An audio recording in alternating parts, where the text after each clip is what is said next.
আসসালামু আলাইকুম ওয়া রাহমাতুল্লাহি ওয়া বারাকাতুহু। সময় দর্শক শ্রোতা, আমার দিনই ভাই বোন, দেখুন মানুষ কিভাবে শিরিকে লিপ্ত হয়। মানুষ, আমাদের দেশের মানুষ জানতেও পারে না যে এটা শিরিক। দেখেন, মানে ডাব গাছের ভিতরে, মানে নারিকেল গাছের ভিতরে এইটা ঝুলিয়েছে, মনে করছে যে এইটার মাধ্যমে মানে নারিকেলগুলো থাকবে। আস্তাগফিরুল্লাহ।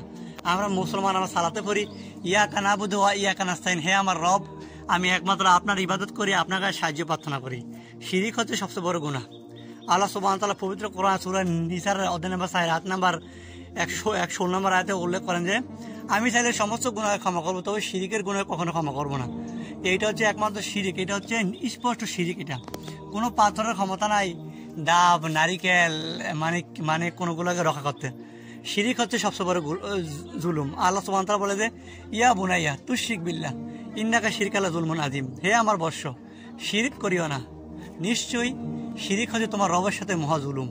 আস্তাগফিরুল্লাহ ইয়া রাব্বুল আলামিন। আপনারা যে যেখানে থাকবেন শিরিকের আড্ডাকে আপনারা ধ্বংস করবেন।